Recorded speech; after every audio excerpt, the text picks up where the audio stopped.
Bonjour, Marie Boussard, Frédéric Jacot, Pierre-Emmanuel Saint-Esprit, vous nous avez rejoints, donc vous êtes reconnus quand je parlais de génération montante. On va voir exactement, effectivement, comment vous percevez cette question de l'économie circulaire de façon assez ramassée et brève, mais voilà, vous avez quand même le bénéfice de pouvoir ouvrir ces assises. Marie Boussard, alors vous avez une actualité assez brûlante. On va parler de l'actualité de l'économie circulaire ce matin, mais vous, c'est très chaud. Lundi, vous étiez en soutenance de Master 2. Mardi, vous avez votre remise de diplôme. Là, on est vendredi. Et puis, vous passez de stagiaire à CDD le mois prochain dans une association. Voilà, sachant que votre master, je ne l'ai pas précisé, est un master justement au Mans, destiné et entièrement dédié aux questions d'économie circulaire. Avant de parler de la façon dont vous allez vous impliquer dans vos premiers pas de votre vie professionnelle, peut-être déjà ce qui vous a poussé à aller vers ces études qui sont spécialement dédiées à l'économie circulaire. Eh bien, je dirais que pour moi, c'est l'impression de pouvoir travailler pour le bien commun, pour l'environnement, pour les déchets plus généralement. Mais c'est peut-être générationnel, cette urgence de travailler pour l'environnement. Mais en tout cas... Qu'est-ce que vous pensez de ce que pense cette génération ? Enfin, on ne peut pas faire généralité. Hein. Il y a énormément on parle beaucoup de fractures à l'intérieur de la société, donc on sait évidemment qu'il y a une grande diversité, mais de ce que vous en percevez autour de vous. Autour de moi, je pense qu'on est plutôt impliqué, plutôt mobilisé. Dans mon master, il y a des gens qui sont assez militants. Après, je ne sais pas si c'est un effet peut-être de milieu social ou pas, mais je pense qu'il y a un résultat de politique publique, de sensibilisation, d'incitation qui ont fait quand même leur chemin avec ma génération. Ouais. Alors l'association de laquelle vous êtes déjà rapproché, pour laquelle vous êtes déjà stagiaire et vous allez être CDD d'ici peu de temps, c'est une association qui s'appelle Precious Plastic, c'est ça, hein ? Precious Plastic Touraine, exactement. Et Touraine, voilà. Qui est née en 2020 et qui a deux grands axes d'action. C'est la pédagogie, d'une part, la transmission de connaissances autour des plastiques, de la pollution, des enjeux climatiques, et d'autre part, des enjeux productifs, puisqu'on veut recycler des déchets locaux qui sont non pris en charge pour du recyclage à l'heure actuelle et les transformer en mobilier durable, en mobilier éco-conçu. Ouais. Alors c'est vrai que c'est des sujets, la question des déchets, c'est une question qui se rapporte exactement à nos modes de vie. Et on se retrouve face à des petites contradictions, alors à toutes les générations, hein, mais y compris évidemment les générations jeunes qui à la fois sont entourées d'objets électroniques, les utilisent beaucoup. Donc comment vous voyez une jeunesse se projeter dans l'économie circulaire ? Est-ce que c'est moins d'objets ? A priori, oui, si on pense aux ressources matières. Comment on arrive à se projeter dans un avenir désirable, comme on le dit souvent C'est quelque chose de compliqué. Je vous avoue que, par exemple, avec l'actualité, M. Macron, le président de la République, qui nous dit on va vivre la fin de l'abondance, c'est des discours, en ce moment, j'ai l'impression, qui font peur, en fait, tout simplement. Mais si je me lève le matin, pour moi, c'est pour réussir à changer les choses, à faire ma part. Et je pense que notre génération a encore de l'espoir, malgré tous ces discours. Je pense qu'à travers la mobilisation collective, à travers des actions qui viennent d'individus, de la société civile, des institutions, on peut réussir à collaborer et à faire émerger des solutions, des innovations pour l'économie circulaire. En tout cas, ce qu'on ressent, je ne sais pas si vous partagez ce point de vue, c'est quand même une volonté d'action. C'est-à-dire que là, ce matin, on va parler. Bon, ça fait partie aussi des choses importantes pour pouvoir faire le point des actions en cours, etc. Mais j'ai le sentiment quand même qu'il y a une volonté d'action et plus uniquement de paroles, de discours. Exactement. Ça, c'est quelque chose qui se ressent fortement quand même. Hein. Peut-être avec justement l'urgence, on entend depuis 50 ans les limites de notre planète vont être atteintes, mais c'est grâce à l'action qu'on arrive justement à être optimiste et c'est ce qui me fait être optimiste à l'heure actuelle. Frédéric Jacot, vous êtes au milieu de ces objets électroniques dont je viens de parler, vous êtes réparateur chez Murphy. Peut-être déjà un mot sur Murphy, beaucoup connaissent dans le domaine de l'économie circulaire, mais malgré tout. Murphy, c'est une société qui répare et reconditionne de l'électroménager, le gros électroménager principalement. On se rend sur place à domicile chez les clients pour réparer leurs machines et on reconditionne aussi énormément de machines dans nos ateliers un peu dispersés partout en France. Et ça revient à la question de génération jeune et d'avenir, puisque nous, on est 250 salariés chez Murphy et il y a à peu près 80% de salariés qui ont moins de 30 ans. Ouais, et d'ailleurs, on se bouscule un peu au portillon. Vous avez fait une formation, vous, il y a peu de temps, finalement. Alors moi, j'ai fait une formation il y a cela 1 an et demi. Il y a plusieurs sessions de formation tout au long de l'année chez Murphy, chez la Murphy Academy. Et effectivement, il y a pas mal de postulants dans les différentes sessions, que ce soit sur Paris, Lyon, Lille, Nantes. À chaque fois, il y a à peu près une centaine de postulants. Et si on parle de votre cas, quelle a été l'étincelle en fait, pour vous lancer dans cette formation, dans cette direction? Quand on est jeune, on a plein de directions à prendre, hein, donc on a entre guillemets le choix. Alors comme le président des Assises le disait tout à l'heure, on sort d'une période un peu compliquée. Donc mon ancien employeur a malheureusement fermé ses portes et c'est assez. Alors c'est une anecdote rigolote, mais moi mon sèche-linge est tombé en panne. J'ai fait appel à Murphy et le réparateur qui est intervenu chez moi, qui est maintenant le manager régional ici à Nantes, m'a parlé de cette formation qui débutait à Nantes et je me suis dit pourquoi pas. Quand je répare chez moi, ça marche jamais. Autant avoir une formation. Voilà. Et donc, plein de jeunes qui se précipitent, on est obligé de sélectionner finalement les jeunes qui vont vers ces formations. Vous pensez que ça vient aussi de l'intérêt qu'il y a maintenant à arrêter de jeter? Alors, il n'y a pas forcément que des jeunes déjà chez Murphy, principalement, je vous ai dit 80%, mais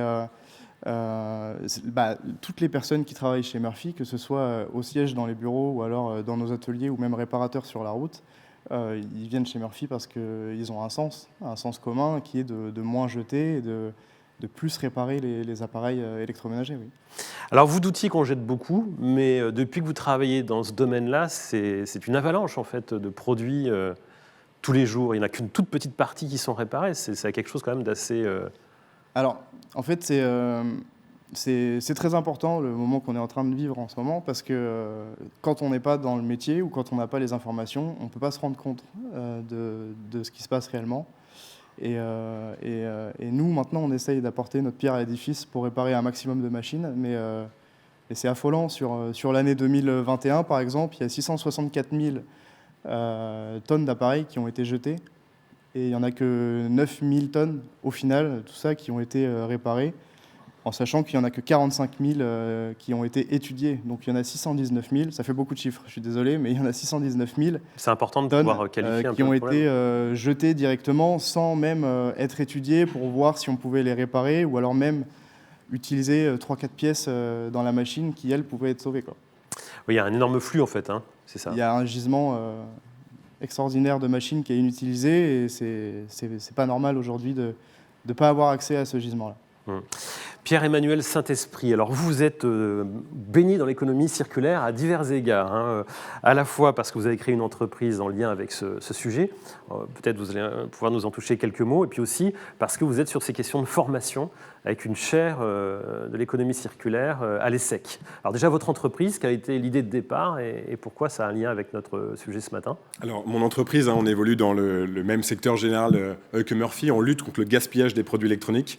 Et j'ai vécu à 22-23 ans un petit peu ce que tu vis aussi, hein, ce qui est cette aberration et cette envie de s'engager pour lutter contre le gaspillage généralisé. On est, je crois, sur à peu près 59 millions de tonnes de produits électroniques annuellement jetés. Et donc, notre entreprise va collecter les produits électriques et électroniques usagés. Ensuite, on va faire un inventaire, un tri de ces produits et on va tout faire pour pouvoir d'abord les reconditionner ou les réemployer directement, faire des dons à des associations et les recycler en dernier recours si on n'a pas le choix. Donc tout qui est parti un petit peu aussi de ce constat, de donner, c'est hyper important, ce qui a été dit juste avant aussi, de se rendre compte réellement de ce qu'il y a quelque part derrière l'industrie pour pouvoir agir au bon endroit et pouvoir quelque part se réveiller. Quant à la question de la formation, un petit mot rapidement là-dessus, 80% à peu près des entreprises aujourd'hui, d'après un sondage du cabinet KPMG, considèrent que l'économie circulaire doit être au cœur de la stratégie des entreprises. Et de l'autre côté, on a eu votre exemple qui dit que les jeunes ont envie absolument de s'engager et aller vers des modèles responsables. Je dirais que l'économie circulaire, son rôle, c'est de structurer cette volonté d'engagement en apportant une méthodologie, en apportant des moyens d'action et passer effectivement de l'envie d'action à réellement agir. Et évidemment, ça passe par la formation. C'est le rôle des écoles qui doivent se réinventer pour effectivement permettre que l'économie circulaire devienne l'économie de demain. La formation est indispensable pour sortir de ce statut de c'est scandaleux, on veut agir, mais on ne sait pas quoi faire quelque part. Ouais. Alors 80% des entreprises se déclarent très intéressées par cette dynamique économie circulaire, mais à première vue, il n'y en a que 20-30% qui passent à l'acte, c'est-à-dire C'est-à-dire quand on regarde comment sont structurées les entreprises, quelles sont les embauches qui sont faites, quelles sont les compétences sur lesquelles on s'appuie, il n'y a pas tant de monde que ça. Non, parce qu'effectivement, il y a une pénurie de talent. Alors, c'est une question de temps aussi. Et moi, j'encourage effectivement toutes les écoles, qu'elles soient d'ingénieurs, qu'elles soient de commerce, qu'elles soient techniciennes ou vraiment de tout bord, à creuser ces formations-là. Puisqu'on manque aujourd'hui, alors effectivement, typiquement de techniciens réparateurs, on manque aussi de designers qui vont réfléchir à l'empreinte sur la ressource de leurs produits dès la phase de conception. Pour prêcher pour ma paroisse, j'ai fait une école de commerce. Franchement, l'enseignement des modèles d'économie circulaire est quasi inexistant. Passer à la location, à la réparation, il y a des secteurs qui peuvent être bouleversés par ça. C'est hyper enthousiasmant parce qu'il y a beaucoup d'innovations. Si on prend des grands secteurs comme le bâtiment, avec par exemple 70% des déchets qui sont produits par la déconstruction du bâtiment, comment demain on va vendre effectivement un bâtiment typiquement avec des modèles autour de la banque des matériaux, c'est absolument passionnant. Mais il faut encore une fois former, prendre le temps. C'est une vraie méthodologie. Il faut se mettre à l'ouvrage pour que tous ces métiers, quelque part, dans quelques années, arrivent dans les entreprises et les transforment et que l'économie circulaire devienne la norme. Donc c'est juste une question de temps pour que vous arriviez, en fait, et je me mets dans le même sac, parce que je crois qu'on doit à peu près tous avoir la vingtaine ou la trentaine, qu'on arrive vraiment, entre guillemets, je dirais pas aux commandes, c'est pas le sujet, mais à des postes qui permettent de faire irriguer l'économie circulaire et que ça devienne le discours un petit peu majoritaire. C'est juste une question de temps, honnêtement. Vous pouvez dire aux commandes, on a le droit de pousser aussi les générations d'après, parce que sinon on n'y arrive pas. Juste quand même un point, on parlait de mode de vie tout à l'heure, ou c'est moi qui en parlais d'ailleurs, il y a aussi une question de culture. Et vous êtes au sein d'une école de commerce. Les écoles de commerce, on sait, ont beaucoup travaillé sur notre perception des produits, sur notre allant pour aller acheter des produits qui ne sont peut-être pas indispensables, mais qui vont marquer une image. Donc est-ce qu'il n'y a pas des contradictions? Est-ce que quand vous entrez à l'ESSEC, il n'y a pas de long débat dans les couloirs entre votre position, votre approche, et puis finalement cette approche d'avant qui était, on comprend comment vendre, les entreprises ont besoin de vendre. Et là, on n'a pas l'impression que c'est forcément des troupes qui se rejoignent, on a quand même plutôt l'impression d'un choc frontal entre deux visions. Alors c'est une question passionnante. Une école, c'est plein de parties prenantes différentes. Je pense que côté étudiant, très honnêtement, le discours majoritaire maintenant, c'est vraiment celui que vous avez présenté tout à l'heure. On a besoin de nouveaux modes responsables. Il n'y a plus beaucoup, quelle que soit l'école, effectivement, d'étudiantes et d'étudiants, en tout cas, je le souhaite, qui tiennent ce discours de « on continue comme ça ». Parmi le corps professoral, il y a énormément d'évolutions aussi. On observe vraiment des professeurs extrêmement engagés sur ces sujets. Si je prends l'exemple de mon école, on a vraiment un pilier de la stratégie autour du développement durable avec des actions qui sont extrêmement fortes et des professeurs qui sont recrutés uniquement pour ça. Après, encore une fois, il y a un petit peu de temps long. En école, c'est de l'enseignement, mais aussi de la recherche. Et effectivement, des personnes qui ont été baignées là-dedans, qui ont fait une thèse, une agrégation sur une façon de percevoir l'économie, typiquement l'économie purement libérale qui ne prend pas effectivement en compte les externalités négatives. C'est des personnes qui sont prêtes à changer, mais qui ne changent pas impulsivement. C'est-à-dire, je veux étudier, je veux voir les chiffres, je veux qu'on crée des nouveaux modèles, et elles sont prêtes à y aller. Le directeur académique, par exemple, de la chaire que j'ai créée à l'ESSEC, c'est un professeur d'économie classique qui est en train d'utiliser en réalité tous les leviers de l'économie qui étaient enseignés par l'économie libérale, méthode Friedman et compagnie, pour montrer comment on peut vraiment switcher vers l'économie circulaire avec des questions autour de l'offre et de la demande, des questions autour de l'effet de la réglementation, de la compétitivité. Donc c'est absolument passionnant, mais on a un peu tous les trois, je pense, cette envie d'urgence, cette envie d'aller plus vite. Et typiquement, si je prends l'exemple de la recherche, c'est pas des choses qui aboutissent non plus en 2 secondes. Donc il y a ce temps de la transformation, avec en même temps le sentiment de l'urgence, quand on regarde évidemment les chiffres du gaspillage, les émissions de CO2, les accords de Paris, etc. Mais en tout cas, il faut être positif là-dessus, mettre beaucoup d'énergie, en étant aussi raisonnable et pragmatique sur là où on veut aller et quels objectifs fixer. Oui, puis c'est toute une société qui est amenée à bouger. Et on sait quand les sociétés bougent, il y a des petits interstices dans lesquels on arrive à créer des activités nouvelles. Vous avez créé déjà, vous, une entreprise. Est-ce que vous avez une multitude d'idées sur la question de l'économie circulaire Alors, moi, personnellement, non. Par contre, il y en a énormément. Et du coup, moi, je suis une éponge qui absorbe les bonnes idées. Je m'entoure bien, typiquement Murphy. Et du coup, l'idée, c'est aussi de se mettre ensemble. Donc, on a créé un collectif qui s'appelle maintenant le collectif EC 2027, un quinquennat pour l'économie circulaire, d'un ensemble de sociétés, soit qui viennent de l'économie circulaire nativement, typiquement, effectivement, encore une fois, Murphy, Spareka, Backmarket, etc., et des entreprises de toute taille en transformation qui veulent y aller alors qu'elles ne le sont pas du tout. Mon entreprise, d'ailleurs, a été rachetée par un groupe, le groupe Manutan, qui n'est absolument pas circulaire à la base, mais qui veut y aller. Et c'est cette discussion-là qui va permettre d'avoir un impact énorme, puisque les entreprises déjà installées, en réalité, lorsqu'elles changent même un petit peu, ont un impact extrêmement important. Et puis le dernier point, c'est que l'économie circulaire montre aussi quelque chose de fondamental, c'est qu'on est interdépendant dans l'économie. Et en général, une entreprise, lorsqu'elle veut aller vers ce modèle, elle ne peut pas y aller seule. Encore une fois, si je prends l'exemple du bâtiment, vous avez celui qui construit, celui qui fait la promotion du bâtiment, celui qui livre les matériaux, celui qui fait l'assurance du bâtiment. Donc si on crée un nouveau modèle économique, il faut que tout le monde y aille. Et quand on y va à plusieurs, il y a une prise de risque minimalisée qui donne envie quelque part à tout le monde d'aller plus vite. Et c'est aussi une question effectivement de synergie, de consortium, pour pouvoir créer des premières belles histoires qui donnent envie à la concurrence de se dépêcher un peu. Et c'est un peu ça tout l'enjeu. C'est exactement ça, effectivement, qu'il faut viser. Alors, vous parliez d'urgence, Pierre-Emmanuel Saint-Esprit. Frédéric Jacot, vous parliez de volume très important. À votre poste, maintenant que vous voyez ces objets défiler sous vos yeux dans votre travail, où situez-vous les urgences? Qu'est-ce qu'il y aura à faire tout de suite, à votre avis, pour améliorer la situation? Est-ce que vous avez... Déjà, il faut essayer de faire une promotion sur la réparation, puisque en fait, bien souvent, il y a des machines des appareils électroménagers qui sont jetés, alors que la réparation, elle coûte au client à peu près pas 5 €, mais en fait, une réparation de machines de gros électroménagers, c'est entre 30 et 50% moins cher que d'acheter du neuf. Donc, de ce constat-là, déjà, faire réparer son appareil électroménager, ça coûte moins cher que de racheter du neuf. Et c'est surtout le constat qu'on fait dans nos ateliers, c'est qu'on voit beaucoup de machines qui arrivent directement de la déchetterie, par exemple, que les clients ont jetées. Et nous, on s'aperçoit que des fois, la réparation, c'est rien du tout, quoi. C'est bien souvent des défauts d'utilisation, même de l'utilisateur en lui-même, qui utilise mal sa machine. Du coup, ça crée des pannes et les appareils sont jetés.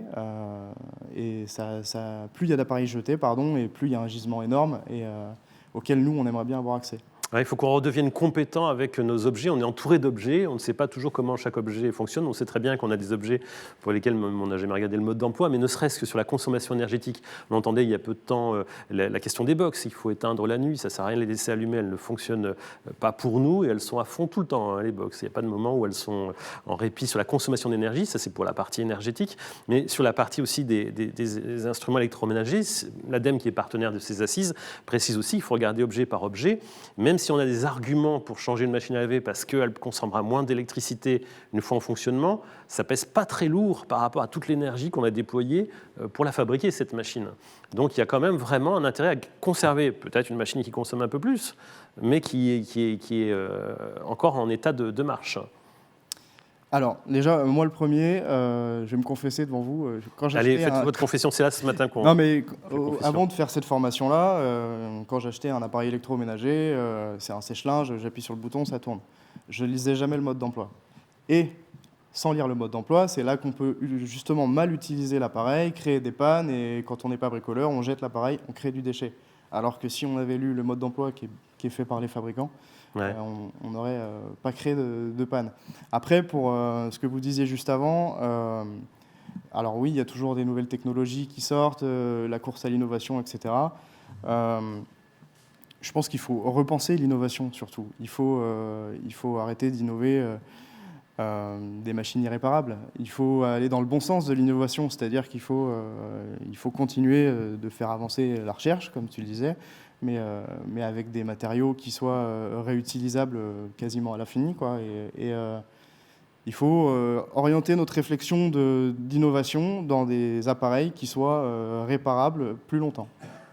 Marie Boussard, quand on veut agir, il faut coordonner ça avec des politiques publiques. Ce matin, d'ailleurs, on va être à certains aspects assez institutionnels. On va parler de la loi AGEC, on va parler des déploiements, des décrets, des agréments, des REP, enfin plein de sujets qui, pour le grand public, peuvent paraître très compliqués. Alors, ces assises ne sont pas dédiées au grand public, mais votre message à vous, une fois qu'on a déployé tous ces outils institutionnels, quelles sont vos attentes à large échelle? Qu'est-ce que vous voulez? Que ça aille plus vite? On entend souvent dire ça. Quelles sont vos attentes? Mes attentes, personnellement, c'était très intéressant ce que vous disiez, puisque tous les deux, on voit en fait qu'on a besoin de changer de modèle, mais de changer aussi d'imaginaire, de notre vision du monde. En fait, c'est un petit peu deux modèles qui s'affrontent. Donc, que les politiques publiques prennent vraiment en compte ce changement un petit peu de paradigme, en fait. Et puis, personnellement, à mon échelle, à l'échelle de l'association dans laquelle je travaille, c'est aussi peut-être aller vers plus de détails, des flux, plus de données, plus de partage et de coopération. Parce qu'en fait, on voit que, par exemple, quand nous voulons prendre en charge des déchets plastiques locaux qui ne sont pas recyclés, si on ne coopérait pas avec des acteurs qui sont par exemple des grands groupes du déchet que je ne citerai pas ici, on n'aurait pas eu ces informations et eux n'auraient pas pu mieux valoriser avec du recyclage leurs déchets au lieu de les envoyer en incinération. Et donc, on a besoin de ce détail, peut-être, des flux de matière qui va créer des emplois, possiblement des activités économiques. Et plus on aura ces données, plus on coopérera, plus on pourra mieux revaloriser des matières et aller vers une économie circulaire. Un dernier mot sur la question des plastiques. Ce sera un des sujets abordés ce matin en atelier, puisqu'on aura 3 ateliers, un consacré à l'énergie, un consacré au REP et un consacré précisément au plastique. Vous avez choisi de vous investir dans cette association qui se consacre au plastique.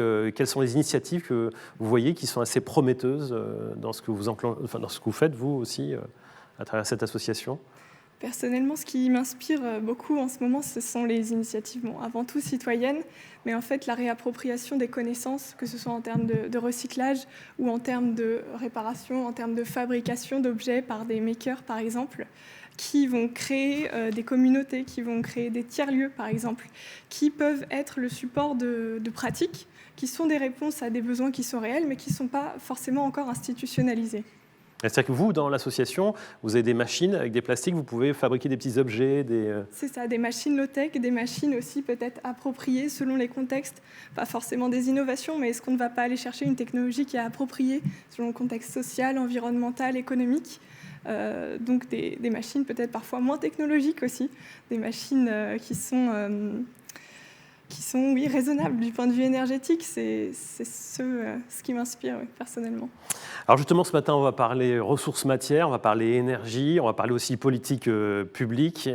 On espère ne pas vous décevoir dans cette matinée qui va s'étaler assez longuement, jusqu'à 13h. Merci beaucoup Marie Boussard, Frédéric Jacot, Pierre-Emmanuel Saint-Esprit d'avoir accepté d'ouvrir ces 16e assises nationales. Merci.